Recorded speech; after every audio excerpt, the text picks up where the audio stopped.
Welcome to Trash Compactor. I'm Josh, and today we are joined by Bracy Hey. and Johnny. Hello. And concluding our coverage of the prequel trilogy, well, the prequel films. Today we're going to be talking about Star Wars Episode 3, Revenge of the Sith from 2005, the final film directed by George Lucas, the final Star Wars film directed by George Lucas.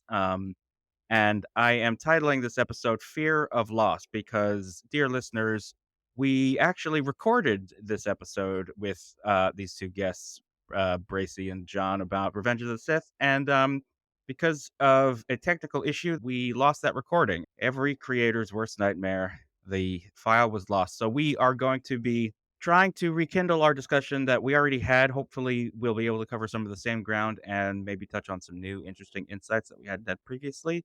So, when did we all see Star Wars Episode 3 the first time? Johnny. You and I saw it at the Babylon movie theater the night before it was released to the public because I used to work there. And generally speaking, whenever they have a big movie they're going to put out, they allow the staff to watch it the night before.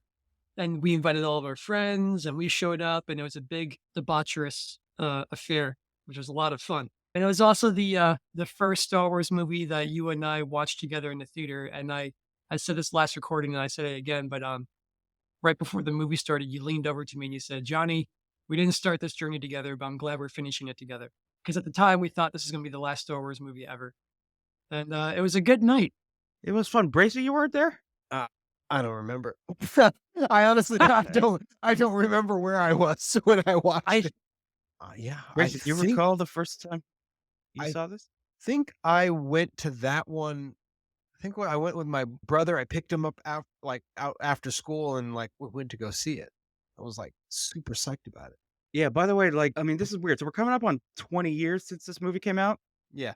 Longer ago, certainly longer between Return of the Jedi and Episode 1 since this movie came out, which is crazy to think about. It's also it's wild, like, some of these memories are fading. It's making me realize just how much time has hmm passed like the idea that we can't even remember if Bracy was there or not. It's like, what's is going on? wild. Yeah. Yeah. No, and it's just also, I think, speaks to, these prequels are firmly in history.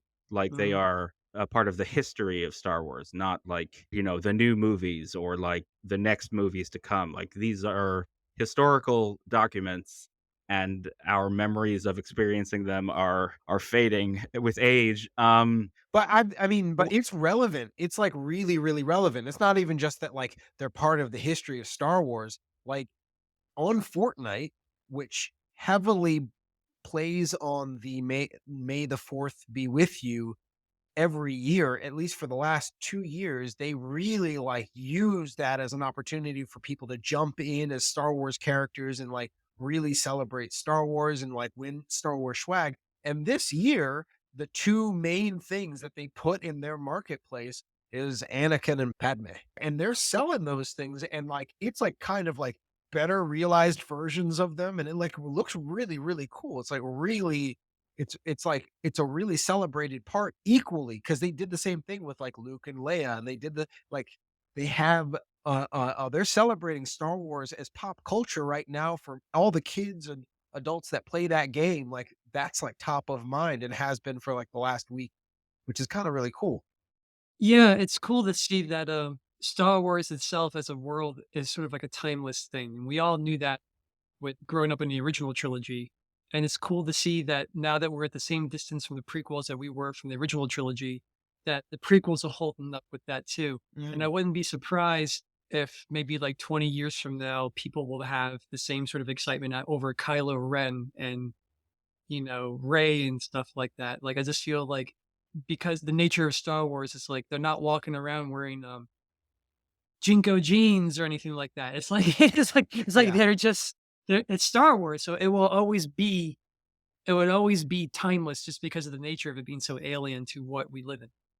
Certainly what you said, John. I think that, the generation who grew up with these films as their films as kids are now have come of age and have very fond memories of their childhood of these films. The Obi-Wan Kenobi show last year, I think, brought a lot of those prequel, specifically episode 3 characters, and continued that thread of the story that I think is front and center in this movie, and gave them sort of a, 2020s treatment. And I think that made a lot of people take another look at Revenge of the Sith or reconsider Revenge of the Sith. It's also interesting too because I'm wondering how you guys feel about it, but I get the impression from kids, but also people of our generation and even older that like Revenge of the Sith kind of had a reputation as like the one of the prequels that was the best. Hmm. You want to get our opinion of what we think about that? Yeah, yeah. I think that's Yeah, I think I agree with that. I think it's an accurate statement. I think if someone were to say to me, which one of the prequels is the best prequel, uh, for a time I would have said Revenge of the Sith. Now I don't know because I just watched Phantom Menace recently, and I might choose Phantom Menace, but because there's something about Phantom Menace that still has a bit of a film quality to it. It's a little bit more tangible. But that being said, easily down the line, if you ask any regular person, including myself for many years, and maybe even right now, who knows, I might say that Revenge of the Sith might be the best prequel, just because of the content itself. yeah. I mean, I was going to ask, like, why do you think that is? Is it obvious? I think it's entirely because of the content. I think, as George Lucas has said in the past, didn't he say something like over 60% of his ideas for the prequels he put into episode three? So, Yeah, I feel like episode three is like when the shit hits the fan and things go down, and all the things that we were curious about as kids basically happens in episode three. So, it's yeah. like episode three is like when everything happens. So, I think because of that, it's the one that everyone's the most interested in seeing, if that makes any sense. It's as you were talking, I was just thinking about like, why did I not like episode 3 when it initially came out? And I realized like my perspective of it was that I wanted like to some extent an explosion in a way that I didn't get to see it. But like when I watched it most recently for this podcast, I realized that like, oh, I got to see the explosion, but it didn't happen for kids. It happened for like people who are paying attention to this like structural problem that is going it's like the structural problem that's going off in real time in a way that like I appreciate now because I see the way that our world is constructed and I'm like, "Oh, he's really communicating something that's like a systematic problem of the way these cultures are working and it's beyond just good and bad." And I was looking for like bad guy, good guy explosion. And like it just Mhm, it mhm. wasn't that. Um which I thought was yeah, I think it's a really interesting film. I think the first one's episode 1 still has, like, the most captivating ending for me.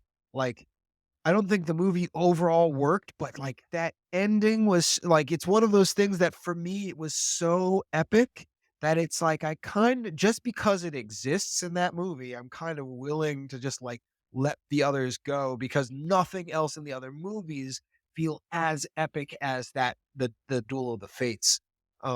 So Yeah, yeah, yeah, I've it's often hard. said this for years that they kind of blew their load with Duel of the Fates. I mean, like, it's just like hands down the best duel of the prequels, and even the music that was made for it, the Duel of the Fates song that was put to it, it's like, oh, this should have been used for the last fight in the last movie. Like, and then so like you can tell with the last fight in the last movie, they're like, what if we just make another sort of choir like song? And what if we made the fight like 4 hours long? And then it's just like, yeah, but it's just, it's not Duel of the Fates. Like, it's just like, it's interesting. When Dave Filoni talked about Duel of the Fates in that one Mandalorian behind the scenes thing, when he talked about how it's the fight over Anakin's soul between the Jedi and the Sith, it really does make that like, in hindsight, Duel of the Fates is probably the most important fight of the entire trilogy, more important than Obi-Wan and Anakin. Because with Obi-Wan and Anakin, it's already a done deal. He can't save Anakin. It's just like he's just trying to stop him from killing them. But like with Duel of the Fates, it's like that kind of decides everything. So it's kind of I'm realizing it now, but that was probably the most important part of all three movies. Was that one Well, fight. Well, what's also really interesting too, and we touched on this in the Phantom Menace pod we did, is that, one of the often lobbed criticisms of the Phantom Menace is that there's no main character, when in reality, the main character is very clearly Qui-Gon. Qui-Gon Jinn. I've always thought it was Qui-Gon Jinn.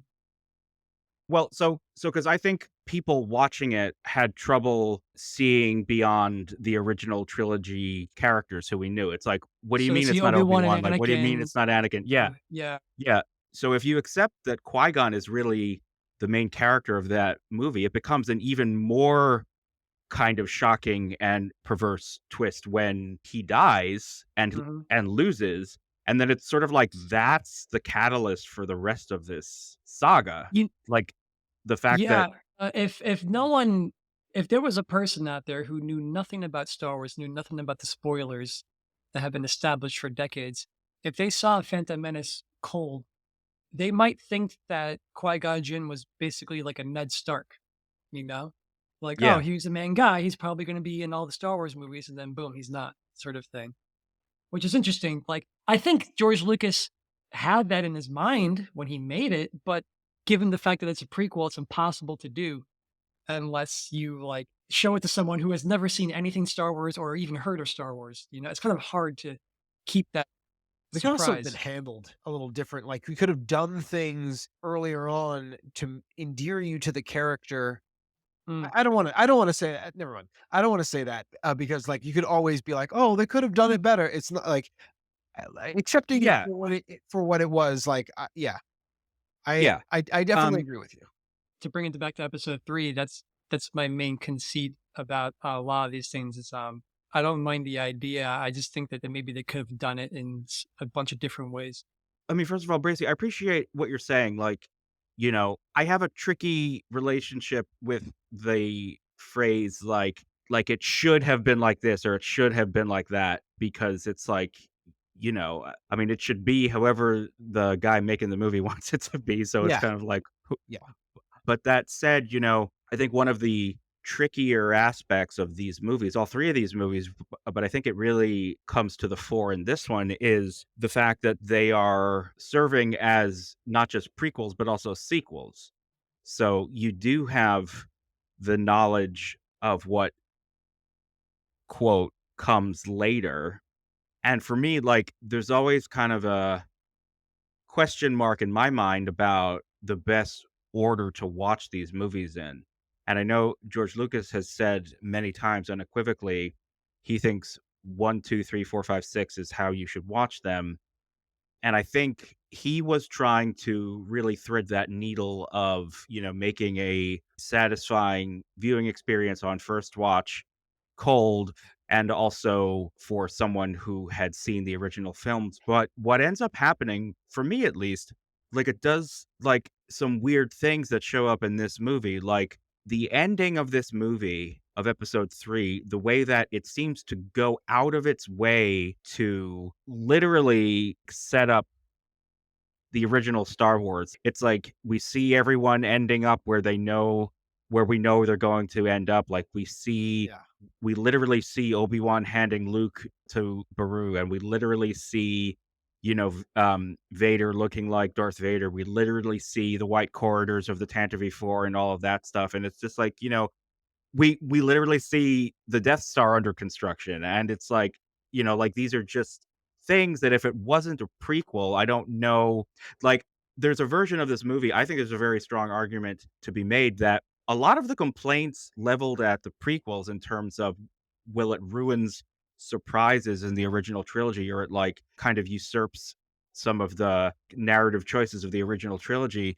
Like a lot of those things happen in this movie, like the idea, for example, I can't help but feel like if these movies were made in story order, so in other words, if episode 3 was the third Star Wars film made instead of the sixth, I don't know that you would see Vader in the suit at the end. So when I would Vader put money shows on it up, that you wouldn't. Yeah, so when you see Vader showing up in the next movie, it's like, "Who's this guy?" Then, like, you're with Luke in Star Wars, like, you think your father is dead. We know that Obi-Wan is, like, kindly telling Luke a white lie about how he died, and when we realize in Empire, like, "Oh, no, Vader is actually Anakin," like, it would've like, you can have your cake and eat it. And I think, there was this impulse to tie everything up in, like, a nice, tidy bow at the end of this movie, when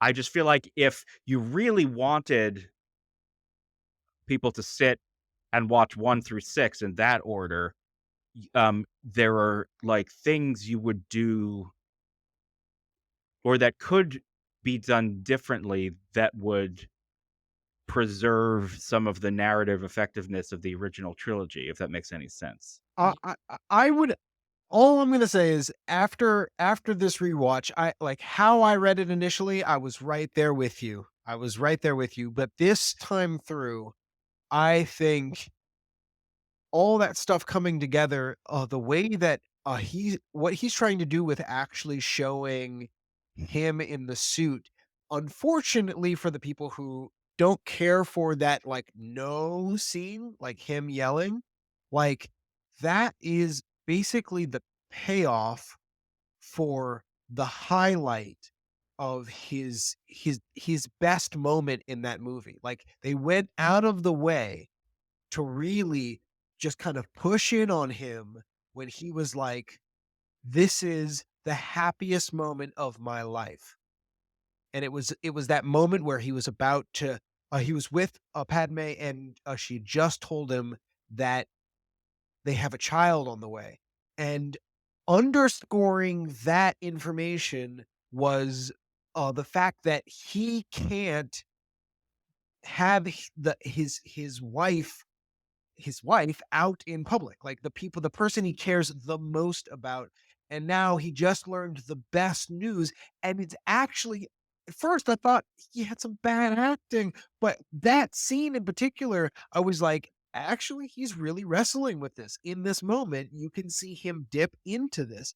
And if you believe what he says, like, this is the happiest moment of my life, uh, the fall the fall doesn't really mean anything as much. Like he couldn't that moment of like pure anguish, and like that whole suit is the container of the worst of the worst, like everything, all his mistakes, all the worst things, all the things that people he hates about being betrayed, like all that stuff, it resulted in that, and also him missing. So I just like feel like that scene, for what George was trying to say with this movie, I think he was less interested in how it paid off the other, like how you would go into the other one, as much as he was really like interested in putting the punctuation on that character's journey, and the point of this was his hard fall.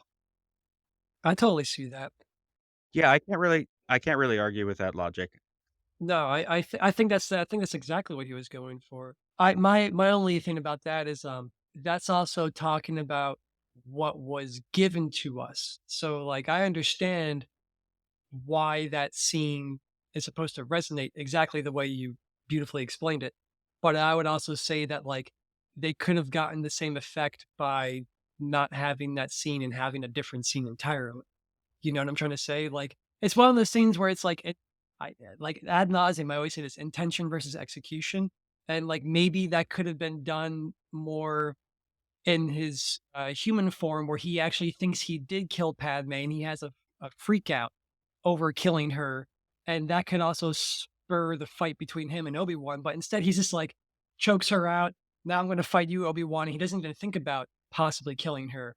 Whereas, like, that could have been the moment, like, why didn't they do it then? You know, this is like one of the million different things where I feel like they could have gotten the same sort of climax in a different sort of fashion, which is my question that I want to talk about because I think this is something that kind of intrigues me and perplexes me about the prequels, specifically episode three is what are your opinions about the things that George Lucas focuses on and compared to what he glosses over.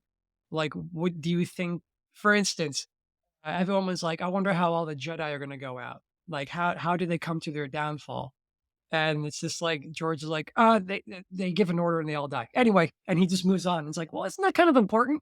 And then it's like it seems like he concentrated more on like politics and this and that. So I just want to Well, get your general opinion on these things. so I got two responses for that. I think if you're standing from the perspective of where George is coming from, watching this and I feel like dumb for not connecting this before, but I feel like Star Wars is really like where his imagination went when watching Buck Rogers, like or like some kind of like classic sci-fi. Is Buck Rogers the classic sci-fi? Yeah, I Flash think Gordon Flash as Flash Gordon. well. Gordon, I there we think go. Flash Gordon was Flash too. Yeah. Gordon, But they're both the that same kind sort of of thing.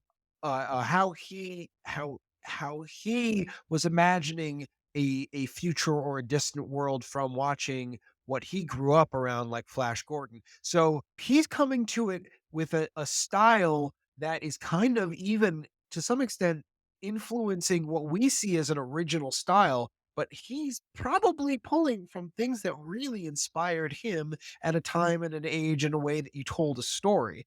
And so, like, I feel like when I look at it through the lens of what how Star Wars shaped me, I'm like, that doesn't work.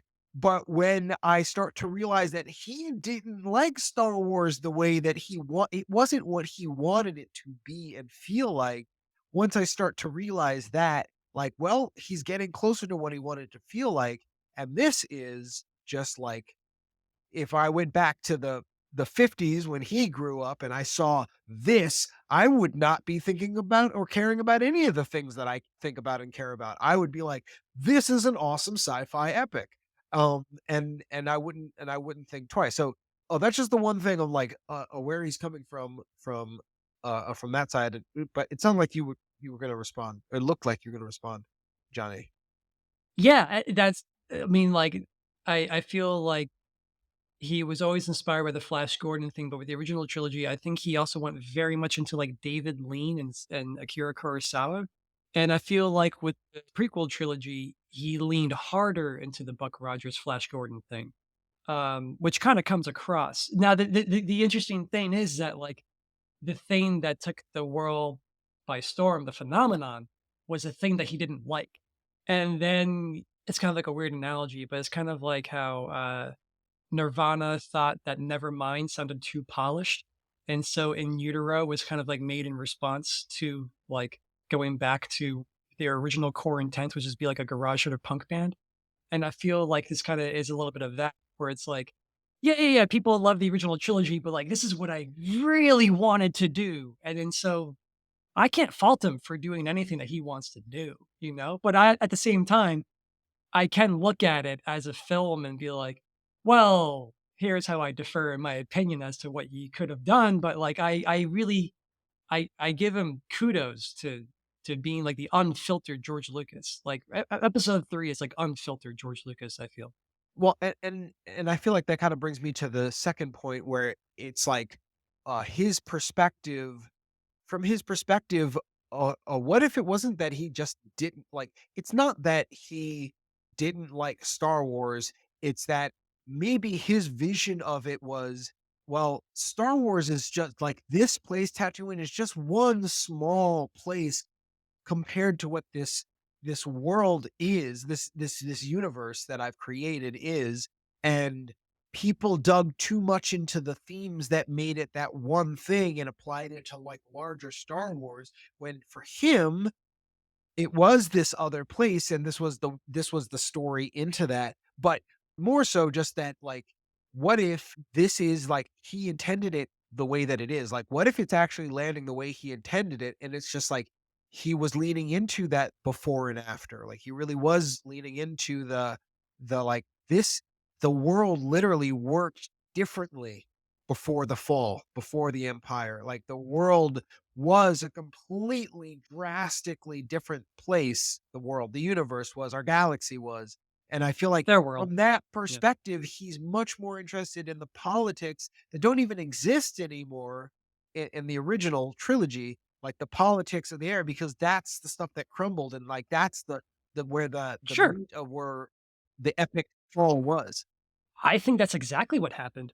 I think that's exactly what he was going for with the new trilogy, and, I think he was trying to change all the aspects of it, even, like, when he made episode 1 and we were like, "Everything looks so gilded and so clean and shiny," and he's like, he did that on purpose, to show how everything was different, the height of, say, the Roman Empire, you know? So, Yeah.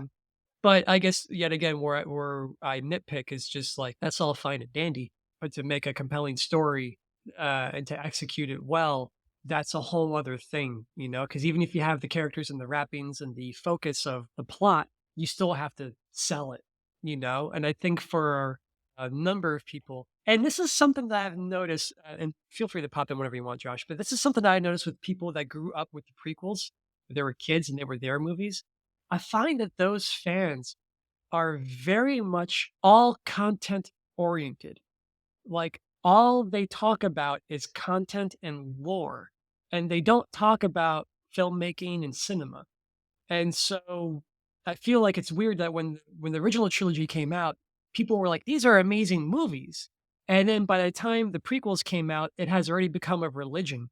So when people talk about the prequels and why they're better or why they're whatever, they usually say it in regards to the scripted story that was given to them and not because of like many other things that go the art form of it.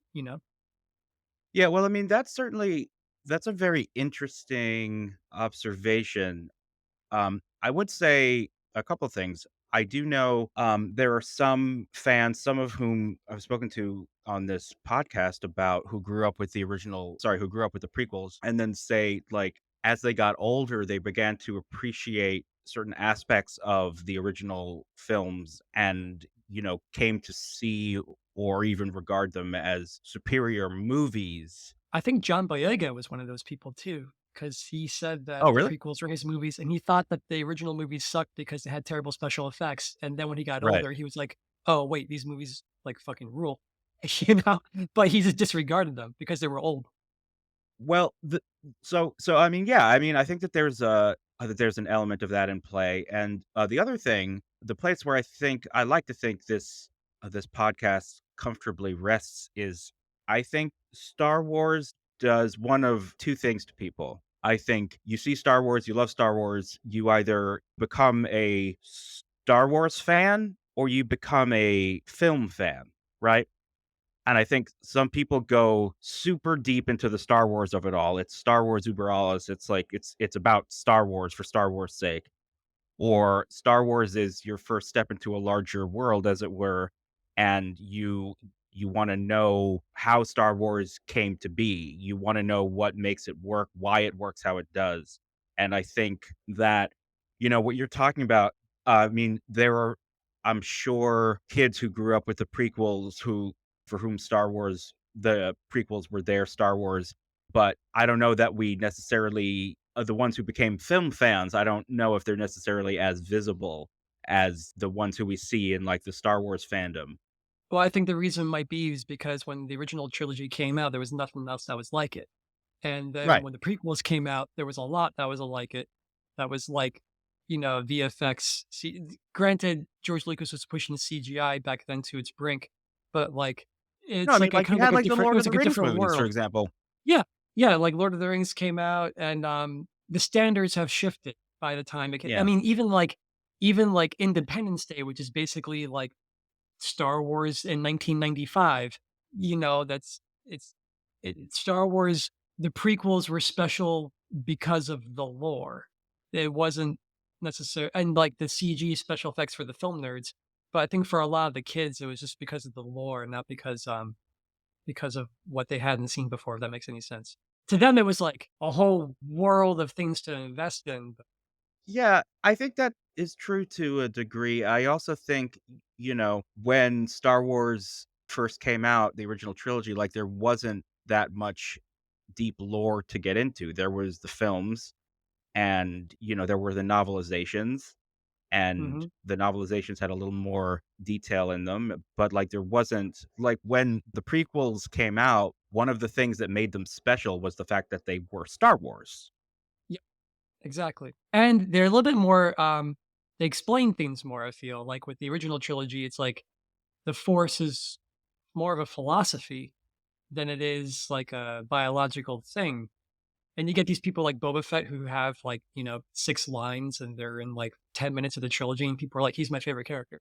And it's just like, and you have all these other things where it's like, there's so much left open to be like, where did this come from? What is this? What is Yoda? Like, what's going on? I feel like in the prequels, there's a lot like, here are the Jedi, here are the Jedi work, here's the Force, here's how the Force works, here's what the Clone Wars are, here's what the yada yada yada yada yada. So it's just like, if you're into it, there's so much to chew on because it's a lot, giving a lot to the audience. But if you're not into it, if you're just watching it as a movie, they have to have more than just that. So I think the original stories, the original movies are better films because they were made in a time where they had to be better films. I Hmm. like that's what the medium required for that those films to even get made. Hmm. Whereas I think the prequels have aside from the lore, a better story. I feel like what George Lucas was using the medium to do was to tell his story, and I think it's actually a much richer story than what the original trilogy had. Well, I will quickly just say that I think Episode 3 is probably the most complex Star Wars movie, story wise. But I think the beauty is how it's sewn together from the very beginning, and what we were just talking about with Qui-Gon, like, what this is really just what we get to see is truly the side that knew it was on the light side, the right side, and became arrogant of it. They became arrogant, and because of that, they were able to be toppled by their own arrogance while this really dark, dark shadow was spreading right underneath their nose, and they could not even sense it except for guy, one guy who ultimately Qui-Gon actually recognized that he was starting to walk the true path, and what that led him to was actually transcending despite Yeah. the order that the Jedi had fallen into, and It, yeah, yeah. and what it ended up leading to, and I just think that there's, like, that story, it is crafted in lore, but that Mhm. story is so much more interesting once you actually start to play with the themes that they're throwing down. And something that's not even talked about often enough with Qui-Gon is how, at the time of the prequel trilogy, Qui-Gon, in my opinion, is the most wise Jedi there. He's wiser than Yoda. Yoda just can't see it. And the Yoda that we know as the all-wise Yoda, that's the Empire Strikes Back Yoda. That's, like, after all of this when he's like, "Oh, shit." I mean, like, and if you wanna get into the lore, Qui-Gon is the one that figures out how to become a Force ghost first, Yeah. because, like you said, he's transcending. So, he's the wise one that knows what's going on and everyone's ignoring him, which is a classic story unto itself. Josh, I wanna hear from you. I mean, I think that's certainly true. I think Qui-Gon is, he's positioned as not quite in lockstep with the Jedi Council, and I think that yeah, I think the Jedi, in particular, the Council, the way that they do things, the fact that they aren't able to see a Dark Lord of the Sith right under their noses, like, I think they have kind of lost their way. I think we're supposed to be sympathizing with Qui-Gon. I think we're supposed to read what he says as correct. I think I would agree with you, Bracy. I think the story of the prequels, I think, is a more interesting story than the story of the originals. And in that sense, I do see how the prequels kind of enhance the story of the original trilogy. Like, when you know what happened and how it happened, then seeing Luke go through the same motions as his father becomes much more compelling because you've seen it Yeah. and you've seen what can happen. And you see how dark it can get. Mhm. Yeah, And in particular, things like we see in Empire, Luke disobeys Yoda and Obi-Wan. He does the exact opposite thing of what they tell him to do, and he fights Vader, he gets his ass handed to him, and he's confronted with this knowledge that is, devastating for him, and then the next time we see him, he's wearing black robes, and he Mhm. he he force chokes a green pig. And, his entrance in Return of the Jedi is like, "Whoa, like, who is this dude?" Like, it's like, "What's happened here?" And that Um, was something they did on purpose back then too, because they wanted yes. people to think that Luke could actually turn to the dark side, Yeah. which in the climax of the movie, he comes very close to doing. Yeah. But he had friends. He had friends. But he had friends. That's something Anakin never had. Friends. Well, but that's actually true though. Like, Mhm. there are so in an effort to keep Jedi from having attachments to prevent them from falling to the dark side, ironically, for Anakin, they made him more susceptible to falling to the dark side. It's because of the Jedi that he's separated from his mother, because of the Jedi that he's not able to save his mother. It's because of the Jedi that, Obi-Wan is not really able to be the friend that Anakin needs. I think Obi-Wan, to his credit, tries.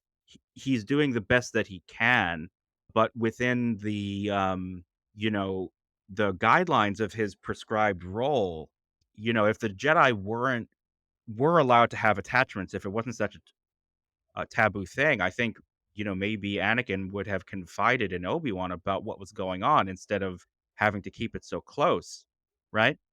Yeah, Obi-Wan is basically, the stepdad because Qui-Gon was supposed to be the teacher anyway. He was supposed to be the father figure, and then Qui-Gon gets knocked out, and Obi-Wan's like, "I guess I'll do this," and then he's just figuring it out as he goes. Well, so it's interesting. On the Phantom Menace pod, friend of the pod, oftentimes guest Chris said something I thought was very insightful, where he was like, the Obi-Wan Anakin relationship is less of a father son and it's more like a brother relationship. Which is what he says in the movie. He says, "You were my brother," at the end. Right. Rather than in Attack of the Clones where Anakin says he's like my father, right?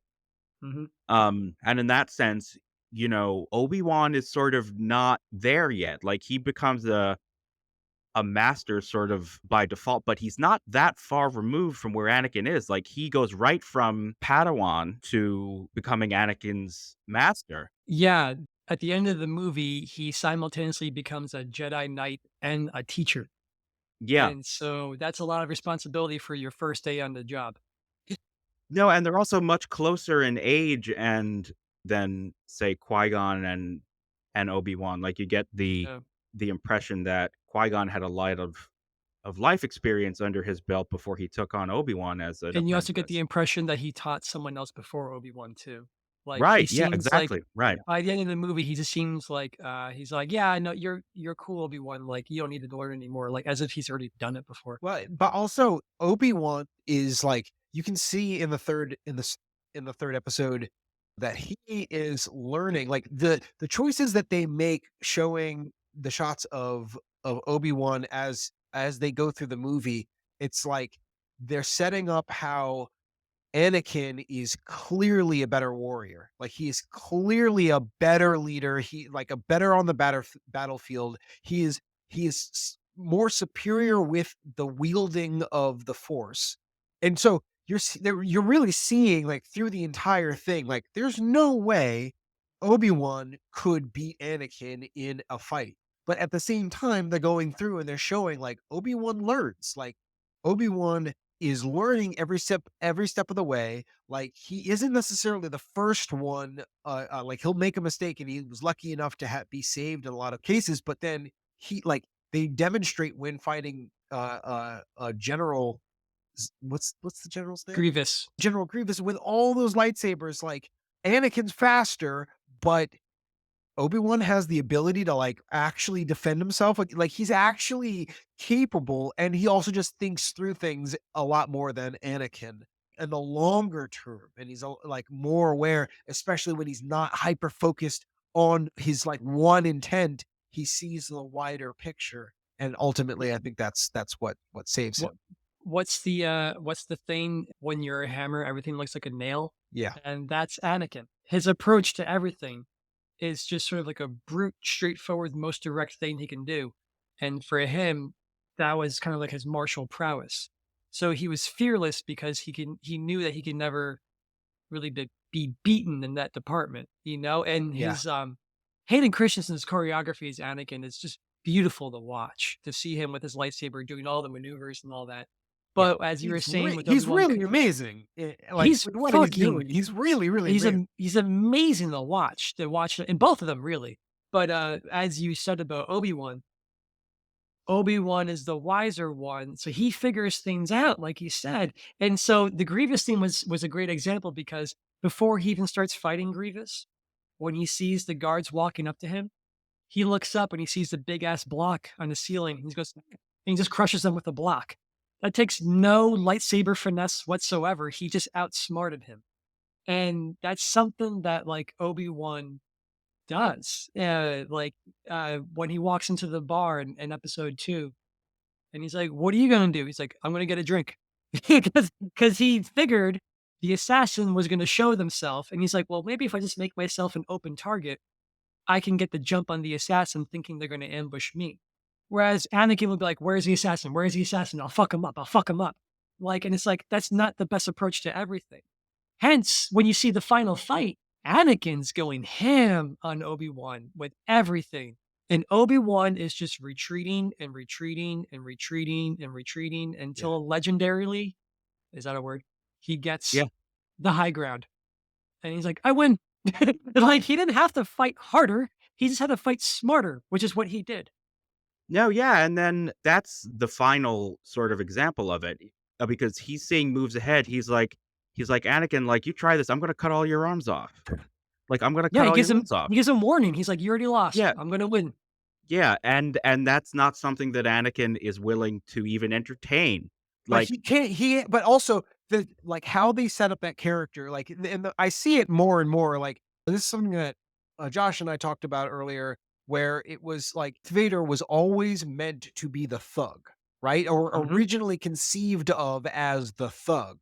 He And yeah, very he was much like a is. flunky, he yeah. got elevated in a way that he was more than a thug. But it feels like the problems that I've had with the original trilogy really kind of go away when I think of the character as like, well, what if he was he was an idiot? Like, what if he was he was like, like the kid was intuitive and talented, but as far as intelligence, it wasn't there.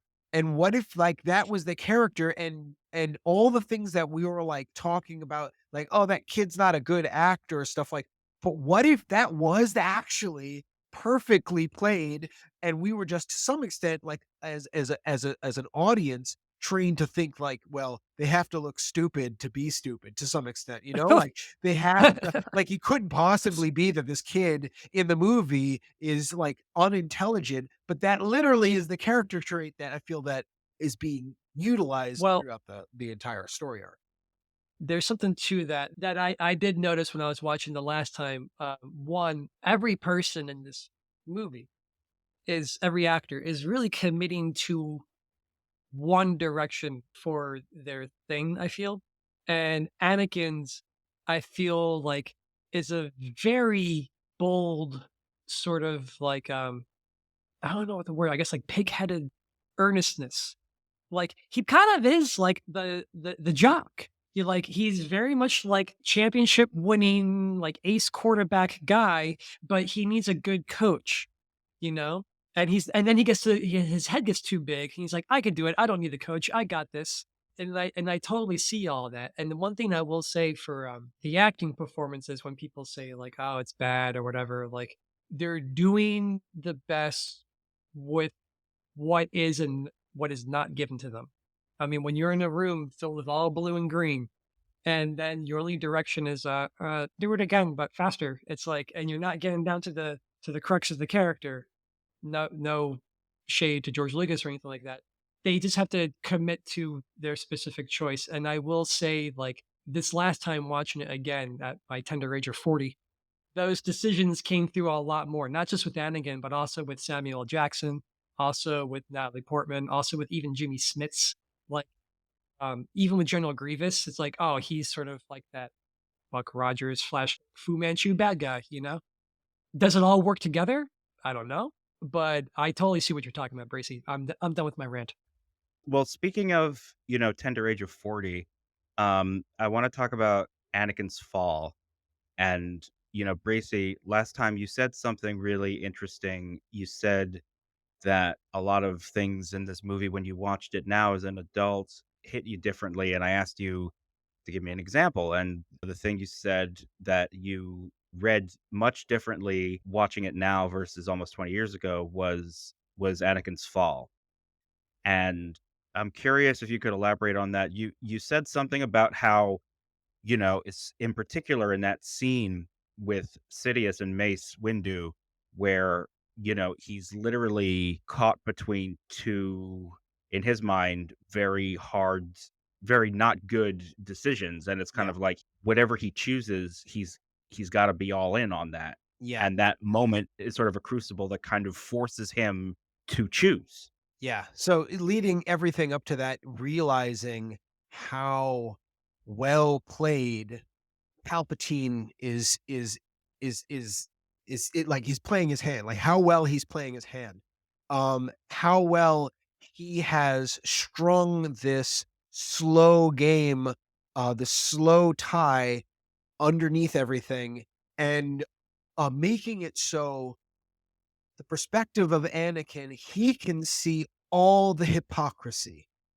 Like it's not that it's not there. The problem is Anakin can see it and he can see that like, well, that's not what we're saying we're supposed to be doing. And ultimately he is associating that disorder or this like bending of the rules with the things that like he fears most in his life, which is the loss of his mom and now the impending doom of his a wife and soon to be born child. And in that moment he's seeing a case after case where he's seeing that he can't even if he saved the Jedi, even if he did everything the right way and he went with what they said to do, he would not be able to live a life that was fulfilling as they kind of flagged earlier when he's like, "This is the happiest moment of my life, and I can't share it with anybody." Basically, is like the next line of that. Like, I can't even enjoy it. I can't be myself. I can't be in love. I will always have to be in the shadows. So he had to look at the Jedi and all their faults and on top of that, say, "I'm gonna have to sacrifice everything I love and care about to stay with them." It's like, "No, I'm not that shit." Like, no, like he doesn't turn like that, but like, oh, my first time reading that, I was like, "I don't believe this fall. Like, this isn't connecting to me Mhm. emotionally." And what I realized this time is like, oh, because I didn't understand the character from the very beginning. I wasn't looking at like what led him there and what led him to that moment. And also Right. like that dream it wasn't it was more like a conjuring. It wasn't like something that like, was just a natural dream. I feel like if you read it that way, you don't really fully appreciate the strings that are being pulled through the Force, like how powerful this this Sith Lord actually is, that he's just like doing this stuff to ultimately tear down the Jedi. This was a very long and like a very well considered plan on how to build them, bring them down, and it all teetered on that moment where he had to choose. And it's so clear that Palpatine, like as he's emerging as Palpatine, right? He is playing them like a fiddle. Like he Mhm. literally is like acting like, "Oh, I'm so weak, I can't do it. Oh no, I'm not gonna come to you." And like it's like, "No, I can't, I'm torn." And then like he lobs off Mace's hands. And then all of a sudden it's like, "Just kidding, I have all the power." And like it's like it's really he's playing them all like a fiddle, and he understands that like Anakin's not even gonna get it. Like, he could do all that out in the open, and he doesn't have to worry about Anakin even realizing that the wool has been pulled over his eyes like that. Well, It's an interesting fall. It's actually I think it's a little chef's kiss when you start to really appreciate what was well, it playing out goes there. it goes to your past observation when not to sound too facetious, but when you're like, is Anakin stupid? Because uh Anakin didn't have a chance in that moment. Yeah. And I think one of the reasons why is threefold. One, Anakin's sort of like just blunt behavior and mentality about everything, the simpleness of his mind. Two, when we are talking about how Anakin's the best warrior and Obi-Wan is the best like learner and wiser one, he can outsmart people. Palpatine's greatest weapon is playing people against each other. They show him kicking ass like maybe 5 minutes beforehand, just to show that like he can't be trifled with because he's a strong Jedi.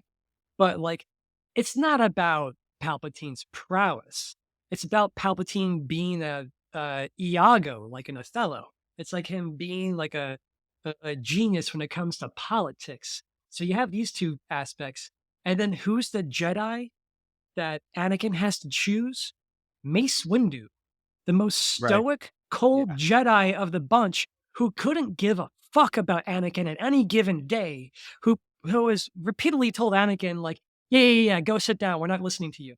So, like, when you have that trifecta there, Anakin was going to make no other choice but to help Palpatine because Palpatine showed a humane interest in Anakin that he never got out of Mace Windu. If it were Obi-Wan Kenobi or if it were Qui-Gon Jinn, I don't think Anakin would have made the same decision, especially if it were Qui-Gon Jinn or if who knows because he died. But I don't think I don't think if Obi-Wan was there, he would have made the same decision. But because it was Mace, it made it so much easier for him to choose the bad side subconsciously because he never cared about him. Yeah, So the if fall, like, Qui-Gon was there, I think if Qui-Gon had been raising him, he would have been it more never even hip would to have gotten what's to that going point. on. Yeah, Like, he Qui-Gon would had have figured his it out feelers probably in the outside of it. previous movie. Yeah, Yeah. absolutely. And also, not to get too far ahead of ourselves, but one thing I've always said about Luke Skywalker in the original trilogy that made him special, which I think is something that they kind of made a mistake on with the Mandalorian universe, is that I think Luke's biggest strength was his love for his friends and family and his faith in them. And like that's what brought him back to the light was the belief in his father, was everything he did was for everyone else. And Qui-Gon, being as wise as he is, I wouldn't even be surprised if he lived, if he actually would have been like, it's time to get Anakin's mother to Coruscant at some point. Like he might have, because he even tried to get her out, and Watto was like, "Nah." So I wonder if after that whole Duel of the Fates fight, if he lived, if after like a little bit, he's like, "Okay, now let's go back with like an offer that Watto cannot refuse. Let's make him a fucking uber rich man, and to get Shmi."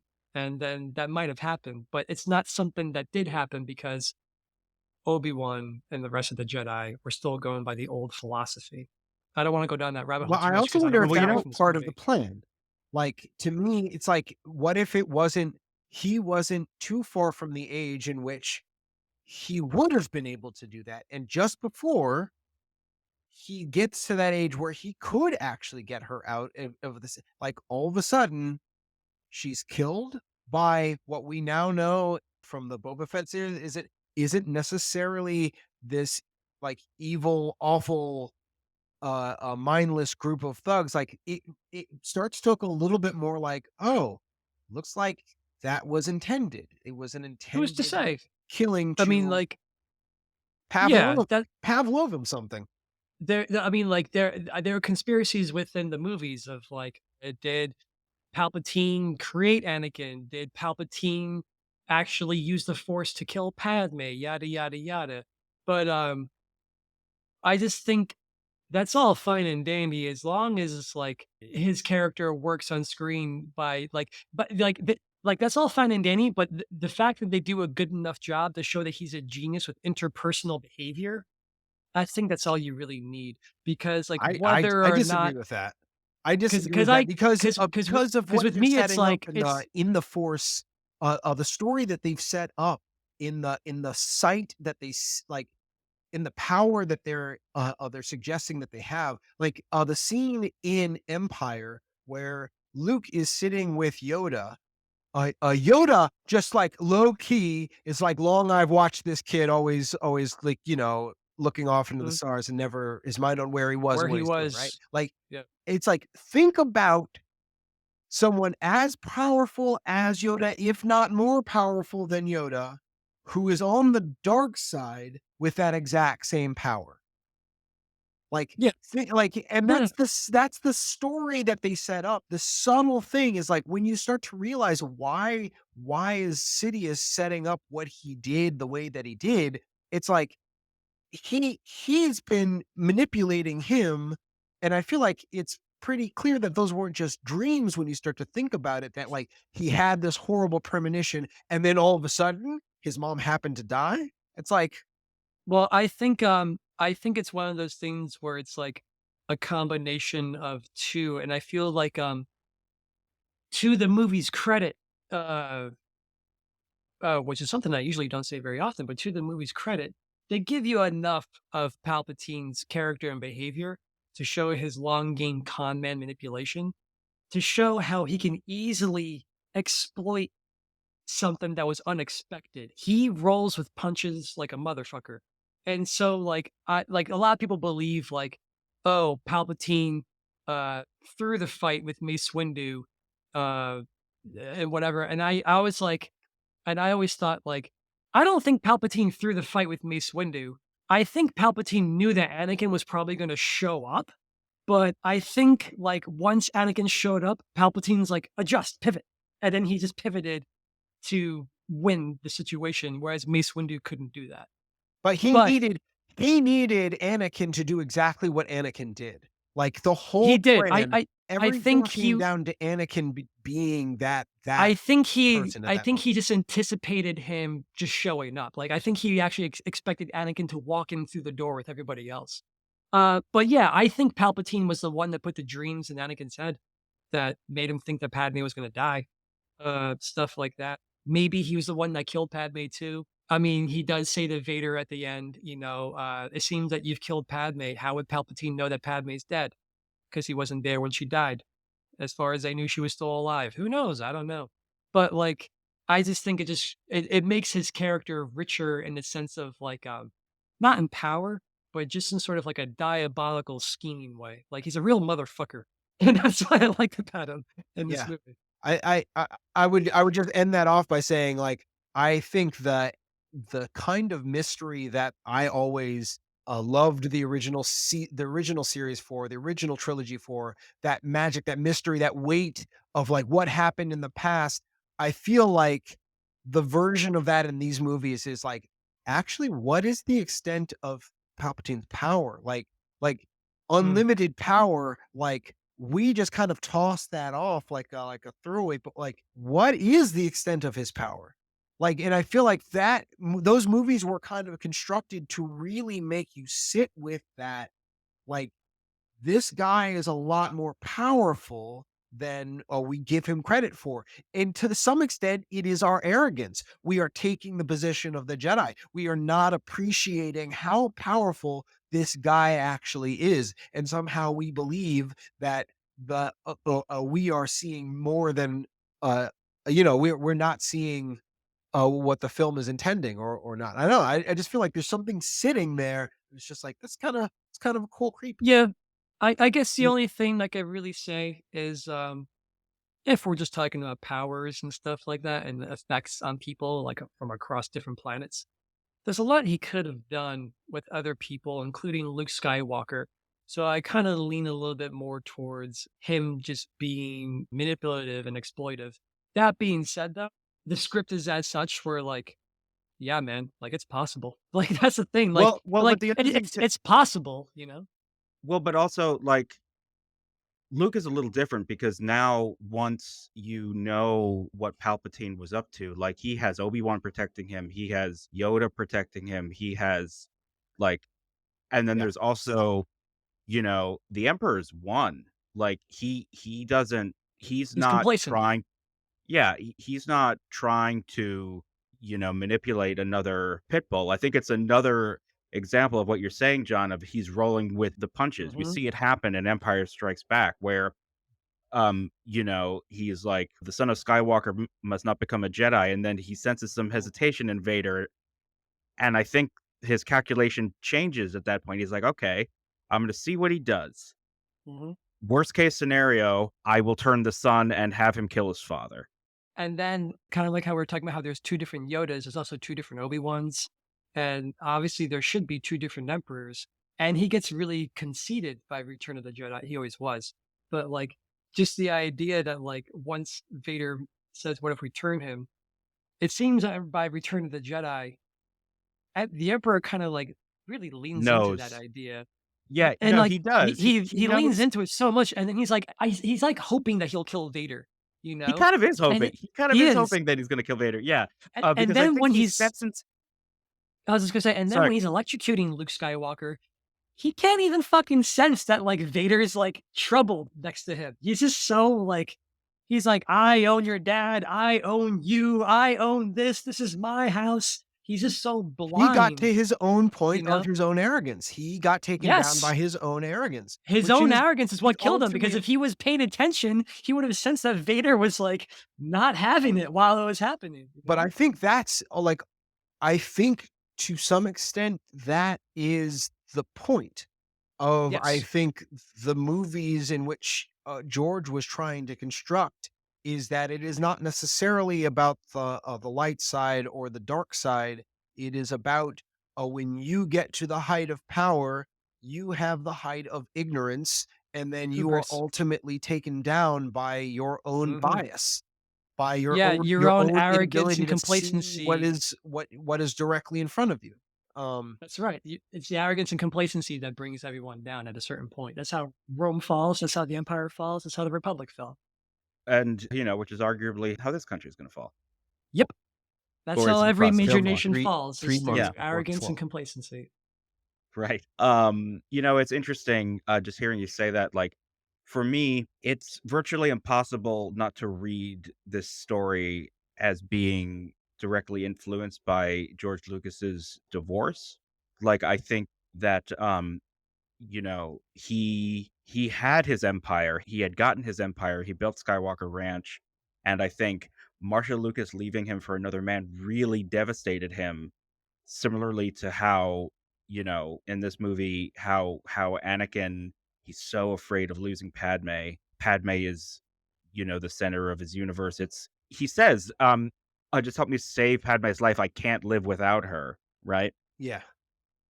And I think, Marsha leaving George, I think, sent George Lucas on a dark and difficult road where he had to learn how to let go and accept loss without turning into himself a bitter and an evil man. And I know I'm doing a little armchair psychology here, but what I think George Lucas is presenting here is actually very personal, and it's a cautionary tale. I think it's supposed to be a warning of what can happen if you don't learn how to accept or deal with loss and change, and how you have to loosen your grip. And I also think, I don't know how much of this was intentional, but I find it very striking watching it now in 2023. I always thought that Anakin's fall and the fall of the Republic, the fall of democracy, was just sort of like a bit of neat parallelism. But watching it now, I can't help but see a direct connection to what happens when we as individuals, when we become selfish and turn inward and we only care about, what's ours. And we make decisions like how Anakin makes a decision to side with Sidious because he's only concerned about saving what matters to him. And, when people make choices like the choice that Anakin makes, that's what leads democracies to fall to fascism. Well, also, we didn't even bring it up, but this movie came out during the height of the war on terror, you Right. know? So it was talked about when it came out and it's talked about still, but like it seems very much like also an indictment of like the Bush era sort of government policies of just like going to these countries thinking we can do whatever we want. Yeah, I think that's definitely there and it's definitely intentional. But I think what's striking to me now is what read then as, kind of a like facile, maybe simplistic depiction or reading of how the world works today, I think actually reads as more prescient Mhm. Um, And even back then. yeah, more literally true kind of relevant statement. Almost an apology to some extent, like almost like maybe not an apology, but just like a recognition of self, like a vulnerable, like I'm going to use myself and really represent my fall and possibly like how he sees his, I don't know, his own imperfections and like how that gets portrayed out as Anakin. Well, that's actually I mean, that's actually really beautiful, and you're making me think it is really interesting that this is George Lucas's final statement on Star Wars, on politics, on what he thinks it means to live a good life and, like, how to be a good person. He ends it on the fall, and, of course, like, that was an accident of history. I don't know that that was the intention, like, but that's how it happened. And what is kind of interesting is that if you keep watching in story order, it becomes about the child of the hero and how the child redeems the parent. Mhm. And I think whereas Luke Skywalker was, I think, pretty clearly the self-insert character for George Lucas when he was a younger man, I think that Anakin Skywalker is similarly a self-insert character, but when he's an older man. And I think the fact that, like, the legacy is sort of the children that you leave behind and what they do, I think is really interesting. And I'm reminded, Bracy, you mentioned earlier that there's this moment where Anakin says the happiest moment of his life was the moment where he learned he was going to become a father. And I'm reminded of this, I think it was an interview with Charlie Rose that George Lucas did. I think it was Charlie Rose. Um, but it was an interview from a few years ago where he was asked, like, "What do you hope your legacy is, or what do people remember about you?" And without batting an eye, the first thing that George Lucas said was that I was a good dad. Mm. Not like as the creator of Star Wars or as like a revolutionary filmmaker who revolutionized cinema. He was like, "I want to be remembered first and foremost as a good dad." Yeah. And I think that the legacy of what you leave behind for your children and the children that you raise, I think that's George Lucas's final statement on Yeah. life. It's like that I you agree, let and go. yeah, I completely agree, and after watching this again, I totally see how these movies are a long a long throw story to his kids in the future. Like it's like this long throw of like, yeah, and he always says he plays this so well. He's like, "No, it's a movie for kids. It's a movie for kids. It's a movie for kids about the fall of empires." Right? Like it's about a movie for kids about how our own hubris leads to our own downfall and like it's a story, it's a kid, it's for kids, it's for kids, but he's like really it's like what are the things that I might not be able to say to them directly in life. I'm going to give them this movie so it seeps in over time and they see, oh, wait, that was dad there. Like, like that was dad making those mistakes, or this is dad, like, this is his story. And he got to say exactly what he wanted to say. And I feel like they were specifically the target audience. They're not kids anymore, but I think they were when he was making these. I agree. I also think that I kind of think that he's been kind of like this for his whole career. Because I mean, Star Wars was made with kids in mind, and then the technology was made for the future, and then like it's almost like he's like, let me show kids what a hero's journey is, so they have role models, and he's like, let me show people what HD digital technology is, so we can see what we could do for the future for film, and like everything's thinking about the future for the next generation. So I totally see that. And then correct me if I'm wrong, Josh, but did he have like a weird relationship with his dad? Like, It wasn't so much did a he weird not like scandalous, but just like no, he no, had to I mean, prove he himself to a certain yeah, extent? yeah, he had to prove himself. I mean, basically, his dad wanted him to take over the family business, and George Yeah, and he's Lucas like, was I want to like, be a filmmaker or a race "Yeah," car driver. and his dad was like, "What is that?" Like, Yeah. like, "That's not a real thing." I want And to be a Everything's YouTuber, dad. What? Yeah. What? But Oh, yeah. everything's always to the hopefulness of the future, you know? Like even THX is like the oppression of the authority and going against it. American Graffiti, like he was thinking about like what's the future going to be for these kids with like how are they going to lead their lives? Like it's always thinking about what's the next day going to be. So Mm. yeah, I think his whole career could be kind of seen through that lens. But he doesn't have like he lives in this world of nostalgia, but doesn't have nostalgia for the medium in which carries his story. Like, right? Like, I feel like he has nostalgia for the things that he experienced, but the things that he was doing, he's not like, oh, I want filmmaking to be like this forever. He's like, no, let's get this stuff moving so I Yeah, can tell my story and not have to if it's worry about obsolete, it's the obsolete. He medium doesn't. in which I'm Yeah, telling it. yeah, exactly. Whereas once he leaves Star Wars and then Disney starts making the sequel uh, trilogy is nothing but nostalgic for what Star Wars was, which is a big departure from George Lucas because whatever George was going to do, he was going to push it forward, whether we agreed with it or not. You know? Yeah, and, I think, George Lucas is quoted as saying in regards to The Force Awakens, like, it was a very retro movie, and, I Yeah, don't he think he's came out kind of against it I mean, without In a s George in saying a it. George way. In a Georgie way. He came out again. Yeah, I mean, without quoting it, but yeah, but it was just like it was just his frustration of seeing his vision go to other people and having them kind of disregard, I guess, his own.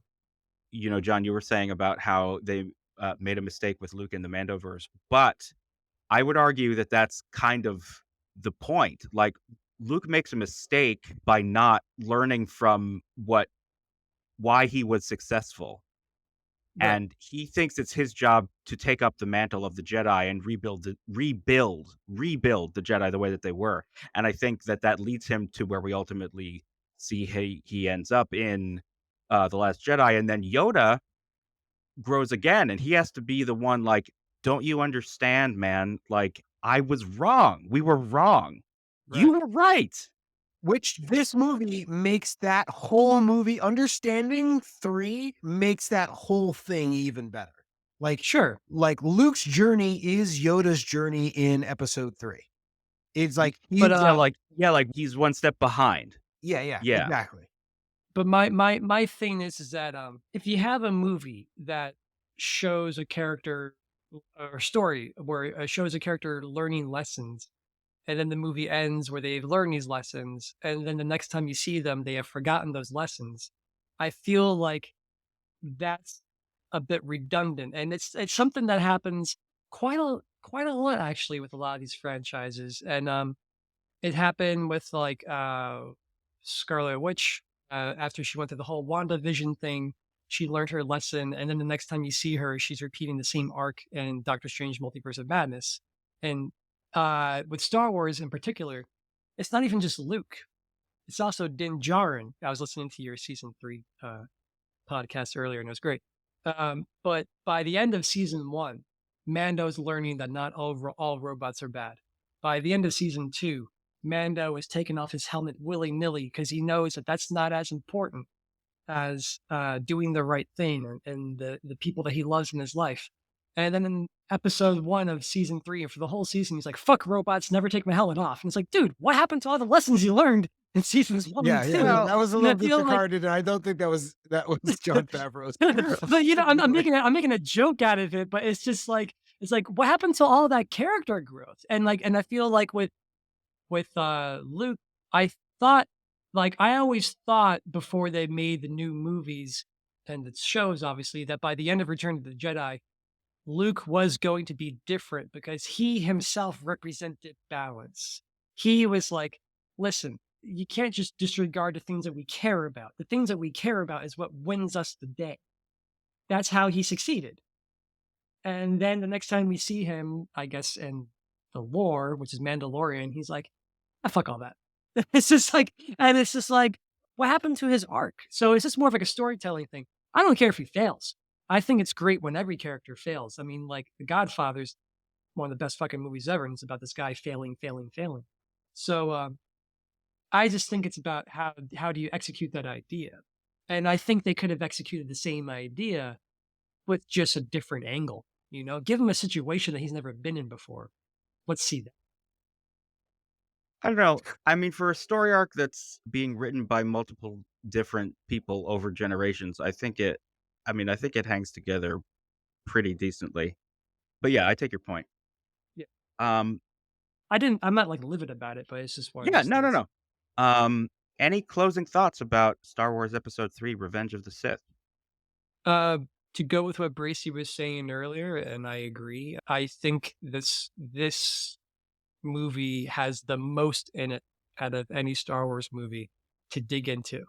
If you want to dig Mhm, into specifically lore, like and storyline, this movie has got all the politics, all the philosophies, all the ways things can go wrong and how they go wrong. And I think that watching it this time, I was like, that element of the movie is really strong. And on top of that, everyone's commitment to this movie, to this vision, was really strong. Yeah. And I find that to mhm, be very admirable. Um, I'm not sure it's as cohesive as I like. I'm not sure aesthetically it's as pleasing as I would like. I think sometimes they concentrate on certain aspects over other aspects that I thought could have used a little bit more spotlight. But yeah, it's an epic. It's mhm. definitely an epic in many ways, and it's not to everyone's taste, but you can't really fault it for swinging for the fences, which is what it does. Yeah, Well said. I just like to say I coming back to it after some years of growth on my own, just like I really, I really appreciate this movie a lot more than I did before. And actually, I am just kind of grateful that I got to see it more for what it was than what I had wanted it to be. Because like now, I just there's so much more there that I wasn't able to access. And I can see that was, because it was just my own state of mind and just accepting it for what it was actually ended up becoming really fruitful. And it was, I'm glad we had this opportunity to discuss it because I wouldn't have given it another chance for probably another decade or so. So I'm glad that it I'm just with sort of you. aligned. I'm with you on that. I wouldn't have rewatched it if it weren't for this, and I was glad to rewatch it, even just to get like a deeper look at it.